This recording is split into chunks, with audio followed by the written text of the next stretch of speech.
My dad claimed my brother, Mom held onto my sister, and I got handed over to the state. Years later, every single one of them came knocking on my door, wanting a spot back in my life.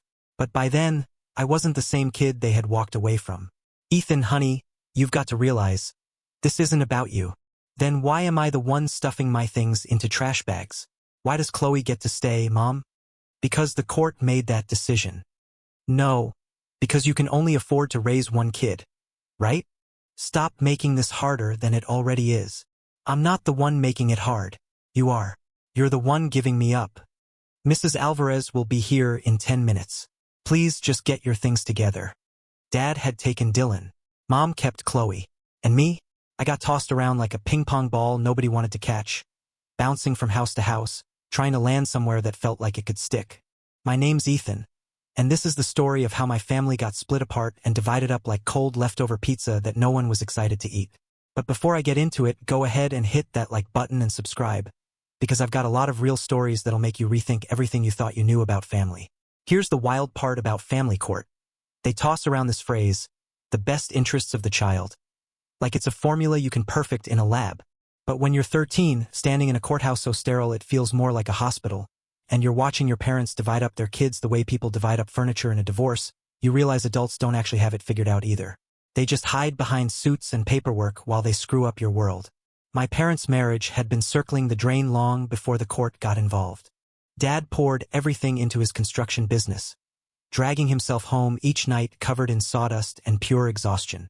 Mom, on the other hand, buried herself in 12-hour nursing shifts at General Hospital, practically living at work just so she didn't have to face the tension waiting at home.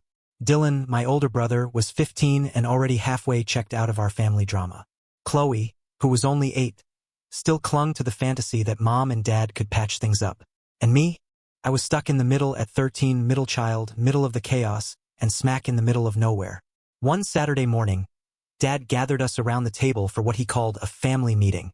His voice carried that heavy, serious tone grown-ups use when they're about to drop something awful on you. The pancakes Mom had cooked went cold as they sat us down and broke the news. They were getting divorced. Dylan barely flinched, like he'd been bracing for it. Chloe collapsed into tears. And I sat there doing math in my head. 3 kids, 2 parents. Somebody wasn't going to fit into this equation. We'll figure out custody so everyone's taken care of, Mom said, though her voice shook like she was trying to convince herself more than us. 6 months later, I learned what taken care of really meant in parent speak. The custody battle exploded into an all-out war, lawyers firing paperwork instead of bullets. Mom pushed for all 3 of us. Dad fought for all 3 of us. But Judge Whitman, a stern woman with sharp silver hair and absolutely no patience, treated our case like it was a math problem instead of 3 kids' lives. Given the circumstances, she began, flipping through her stack of papers like it was just another Tuesday. Primary custody of Dylan will go to Mr. Carter, as the teenage boy has made it clear he wants to stay with his father and continue at his current school. My pulse started pounding in my ears. Chloe will remain with Mrs. Carter, as younger children tend to benefit from maternal stability, and Ethan, Mom's lawyer pressed. That pause lasted forever. Judge Whitman finally cleared her throat. The middle child presents unique challenges. And right then, I felt the ground drop out from beneath me. Both parents have cited severe financial strain as a result of the divorce. The judge went on, her words falling like bricks in my stomach. Neither household currently has sufficient resources or space for 2 children. Mr. Carter's demanding schedule and Mrs. Carter's rotating hospital shifts further complicate the situation. The courtroom air felt like it thickened, choking me. Chloe gripped Mom's hand, not realizing what this meant. Dylan stared at his sneakers, avoiding everyone's eyes. Therefore, I'm recommending temporary foster placement for Ethan until both parents stabilize their living situations and can provide adequate care. Temporary. Like I was a library book they couldn't renew on time. My chair scraped against the floor as I shot up. Every adult in that room turned toward me like I had just cursed at the top of my lungs. I'm not some random kid you can just pass off. I'm their son. Ethan, sit down, Dad snapped, his face flushed red. No, this is insane. Just because I'm in the middle doesn't mean you can act like I don't exist. Judge Whitman slammed her gavel, the crack echoing like a gunshot. Young man, I know this is hard, but yelling will not change the ruling. You don't know anything. You're splitting us up like we're yard sale furniture. That didn't help my case, but I was 13 and watching strangers dismantle my family in real time. 2 weeks later, Mrs. Alvarez from Child Services showed up with her clipboard and a smile that never touched her eyes. I sat on my bed, staring at my life shoved into garbage bags because we didn't own enough suitcases for 3 kids. Ethan, sweetheart, this isn't about you. Mom whispered again, her voice cracking like shattered glass. Then why am I the one with bags packed? Why does Chloe get to keep her toys, her room, her life, while I'm the one getting sent away? The court decided. No, the court decided you and Dad couldn't handle 3 kids. So you kept your favorites and I'm the leftover. Mom's face twisted with guilt. That's not true. That's not fair. Fair. I laughed, but it came out sharp and bitter. Tell me one thing about this that's fair. I turned to Dylan, silently begging him to step in, to be the big brother I needed in that moment. But he just stared at his phone like I'd already disappeared.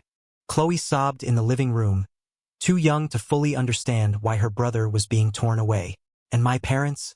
They looked almost relieved. That cut the deepest, the way their shoulders seemed to drop like I was one less problem to deal with. Mrs. Alvarez cleared her throat. Ethan, I know this isn't easy, but the Parkers are a wonderful foster family.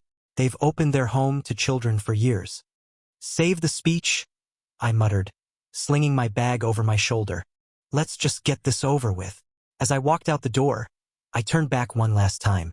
My family, my former family, stood there watching me leave, their faces calm, like I was heading off to camp instead of being banished from the only home I'd ever known.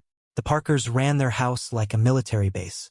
Chore charts plastered the fridge, dinner was served at exactly the same time every night, and bedtime was locked in at 9 p.m. sharp. They had 2 kids of their own, plus 4 foster kids jammed into a split-level suburban house. You're lucky, Logan said one night, leaning back on his bunk. He'd been living with the Parkers for about 8 months, so he thought he was an expert. Some foster homes are way worse than this. You don't even know. You're lucky. Lucky. That word made me want to laugh and throw up at the same time. My parents were only a 25-minute drive away, but it felt like they might as well have been living on another planet. At least your parents are still alive, Logan shot back when I complained. Mine died in a car wreck when I was 10. He wasn't wrong. His pain made sense. Didn't make mine sting any less, though. I lasted 4 months with the Parkers before everything went to hell. Their biological son, Trevor, had this nasty habit of rummaging through my stuff whenever I wasn't around. One afternoon, I came home from school to find him standing in the hallway, laughing with his friends. In his hand was the only picture I had left of my family together. Our last Christmas before the divorce blew everything up. Check it out, he sneered, waving the photo like it was a joke. Foster boy and his imaginary family. Something inside me just broke. I launched myself at him, tackling him hard onto the floor. His buddies scattered in every direction like cockroaches when the lights flip on. By the time it was over, Trevor had a shiner and a bloody nose, and I was back in Mrs. Alvarez's office like a repeat offender. Ethan, we can't have violence in placements, she told me. Her tone wasn't angry. It was tired, like she'd said the same line 100 times before. The Parkers are good people, but this clearly isn't a good fit. And just like that, I was on the move again. My next stop was the Martins family. On the surface, they seemed kind enough, but it didn't take long to see the truth. They were in it for the paycheck, not the kids. 6 of us crammed into 2 tiny bedrooms, bodies packed like sardines. I shared a squeaky bunk bed with a boy named Marco, who screamed himself awake nearly every night from nightmares so brutal I didn't even want to imagine what he'd lived through. What's your story? I asked him once after he woke up shaking and drenched in sweat. My dad's in prison, armed robbery, he whispered in the dark. Mom OD'd last year, been in foster care ever since. He stared at me with haunted eyes. What about you? I swallowed hard. Parents got divorced. Didn't feel like dealing with 3 kids, so they kept the easy ones and tossed me aside. That's seriously messed up, man. Yeah, it was. But in foster care, everyone's story is messed up. That's how we all end up here. I tried calling home every week, holding on to the hope that maybe things would change. Dad was always too busy at a job site, or too tired to bother with a real conversation. Mom was buried in hospital shifts or wrapped up in Chloe's little girl problems. Dylan stopped answering altogether after the first month, and when he finally picked up just to tell me he was too busy, I could practically hear the relief in his voice that I wouldn't call again. Only Chloe stayed in touch. She'd sneak Mom's phone when nobody was looking. "When are you coming home, Charlie?" she'd whisper. "Soon, bug. Real soon." But both of us knew I was lying. 5 months into the Martins' placement, Mr. Foster lost his job. Suddenly, they couldn't afford 6 foster kids anymore. I got sent back to a group home for 3 weeks before being shuffled again. That's when I met the Ramirezes, and everything started to change. From the very first night, the Garcia family felt different. Dr. Ramirez worked as a pediatrician at Children's Hospital. His wife taught 4th grade at Lincoln Elementary. Their only daughter, Sophia, was away at State University studying to become a teacher like her mom. "We know this is incredibly difficult," Mrs. Ramirez said gently that first evening. She sat on the edge of the bed in what she called my room. Not the spare room. Not the foster room. My room. "We're not here to replace your family.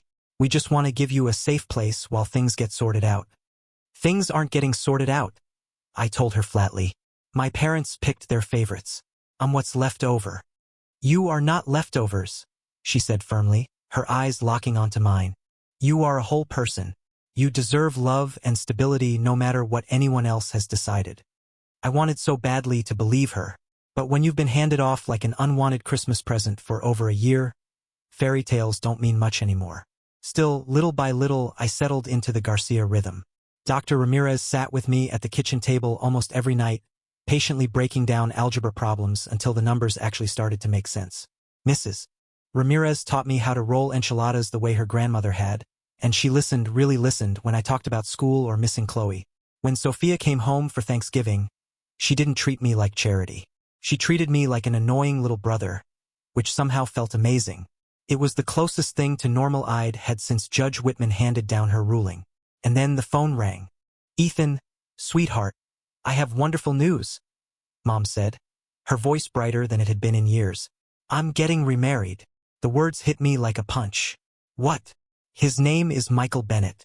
He's incredible, works in hospital administration. He has a daughter about Chloe's age, and they get along perfectly. It's like we were meant to be a family." "That's great, Mom."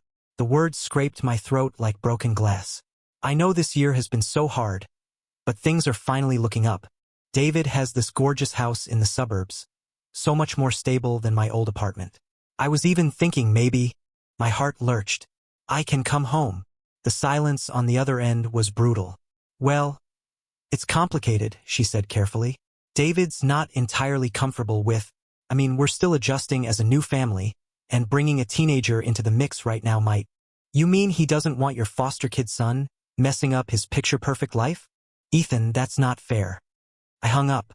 20 minutes later, Mrs. Ramirez found me curled up on my bed, crying harder than I had since the whole nightmare started. "She's replacing me?" I choked out between sobs. "She's got her shiny new family, and I'm not in it." Mrs. Ramirez wrapped her arms around me, holding on while I shook with ugly, angry tears. "You are not replaceable, Mojo Joe," she whispered in my ear. "Nobody could ever replace you." But no matter what she said, my mom's actions spoke louder. That phone call flipped a switch inside me. I decided right then I couldn't keep waiting for my old family to remember I existed. If I wanted something real, I had to build it myself. So I threw myself into school like my life depended on it. I joined the cross-country team. I started tutoring younger kids at the community center. On weekends, I volunteered at the animal shelter, and the Ramirezes were there for all of it, cheering me on at races, showing up when my real parents were too busy living their shiny new lives to even answer the phone. "You're incredibly resilient," Dr. Ramirez told me after I won my first 5K. "I don't want to be resilient," I admitted, still out of breath. "I just want to be wanted." "You are wanted," he said simply. "By us. By this family." The words hit me harder than I could have imagined. Over the next year and a half, the Ramirezes became more than just another placement. They became home. They were the kind of people who stuck around, who showed up, who didn't bail when things got complicated. Meanwhile, my biological family kept moving on without me. Dad took Dylan with him to Seattle, where he'd relocated his business. Dylan's Instagram filled up with new friends, a new school, a whole new life that didn't leave room for me. Mom's Facebook overflowed with photos of her perfect blended family, David, Chloe, and David's daughter Emily. smiling at baseball games and summer barbecues I wasn't invited to. Chloe still texted me sometimes, but less and less as she got absorbed into her new sister bond with Emily.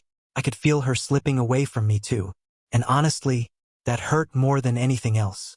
Then came the twist that nearly shattered me. On my 16th birthday, the phone rang, and it was Dad. "Happy birthday, Ethan," he said, his voice too cheerful. "I've got some big news. I'm getting married." I stirred the cake batter Mrs. Ramirez had let me help with and forced out a flat, "Congratulations. Her name's Laura Green," he continued, like I was supposed to care. "She's amazing, a nurse practitioner. She's got twin boys around 10. We're buying this beautiful house in Portland. Lots of space for everyone." I cut him off before he could sell the dream. "Let me guess. Just not enough space for me, right?" There was dead air. Then finally, "Well, Rebecca thinks bringing a teenager into the house might make things harder for her boys while they adjust." I laughed without humor. "Right? I'm the disruption. That's what I am." "Don't say that, Ethan. Once we're settled, maybe we can." "Dad, stop. Stop pretending like you're ever coming back for me. It's been almost 3 years. You and Mom both started over with your shiny new families, and I'm just the leftover reminder of the one that broke." "That's not true." "Then explain why I'm still in foster care." He had nothing. He never did. That night, the Garcias threw me a birthday party. Nothing over the top, just cake, a few school friends, and people who actually seemed glad I was alive another year. Simple but real. They showed up, and that was all I'd ever wanted. Later, Mrs. Ramirez pulled me aside. "Ethan, there's something we need to talk about." My stomach nodded. Even the good homes had an expiration date, and I braced myself for another goodbye. Dr. Ramirez spoke next.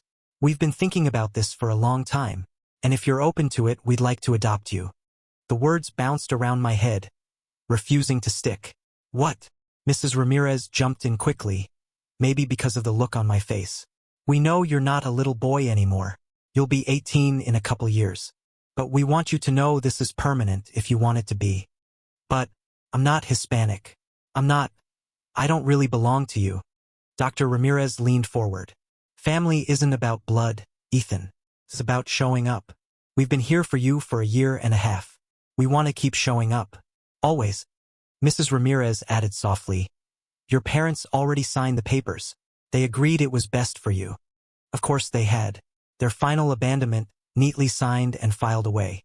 But when I looked at the Garcias, I realized something. This wasn't another loss. This was freedom.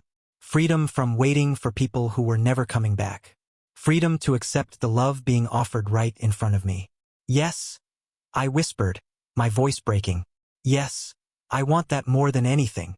For months later, the adoption was finalized. My biological parents didn't show up. Dylan was too wrapped up in college applications. Only Chloe sent anything. A glitter-covered handmade card that read, "Congratulations on your forever family. Love, your sister always." I still keep that card in my wallet. Life with the Garcias, my parents now, wasn't perfect. I carried anger that didn't vanish just because I had legal parents. The trauma of being abandoned came out in strange ways, when they went to dinner without me when Dr. Ramirez worked late. I tested them constantly, pushing them to see if they'd walk away too. But they never left. Not through the therapy sessions where I raged about my past. Not through the nightmares where I relived being unwanted. Not even when I acted out just to see if there was a limit to their patience. I graduated high school with honors, and the Garcias were in the front row, cheering louder than anyone. My biological parents sent generic cards with $20 bills inside. Dylan texted, "Congrats, bro." But Chloe actually showed up. She slipped away from Mom's picture-perfect family to see her middle brother walk the stage. "I missed you so much," she whispered when we hugged. "Missed you too, Bug. Are you happy there?" I asked.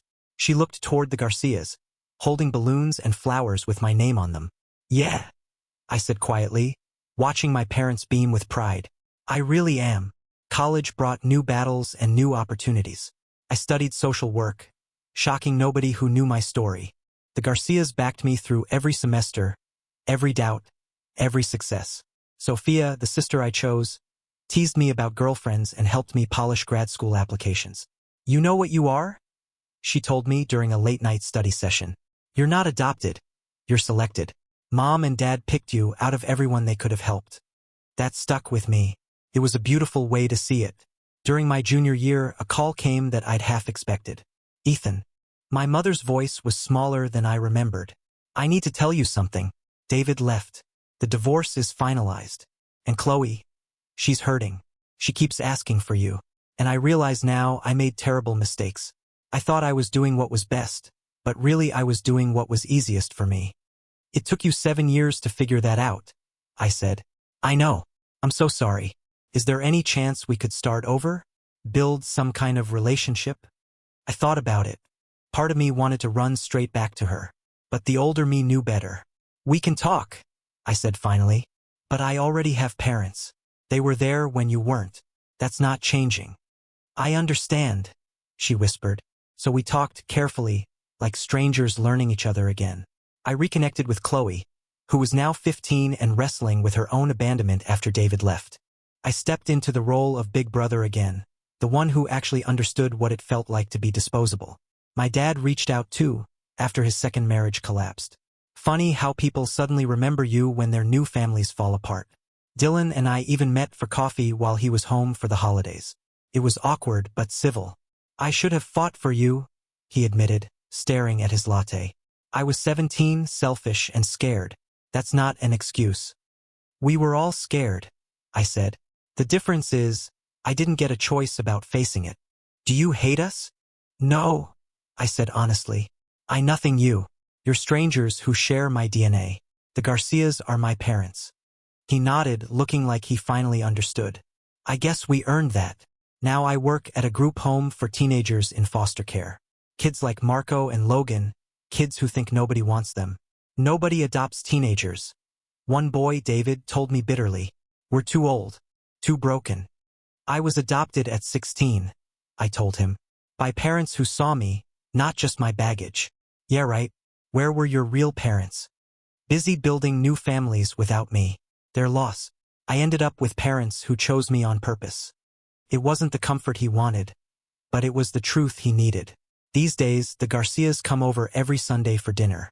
We cook together, Mrs. Ramirez showing me her family recipes, Dr. Ramirez cracking the world's worst dad jokes. Sophia brings her fiancé, and they're already talking about kids. I'm going to be an uncle, a real one. You'll be a wonderful tío, Mrs. Ramirez tells me, using the Spanish word that feels more natural than English. Now you understand, family isn't just who you're born to. It's who chooses you and who you choose back. She's right. I was the leftover kid, the one who didn't fit into anyone else's life. But I became the chosen son, picked by people who had no obligation to love me, but decided to anyway. My biological parents taught me that family can leave. The Garcias taught me that family can arrive too. Unexpected, imperfect, and absolutely perfect for me.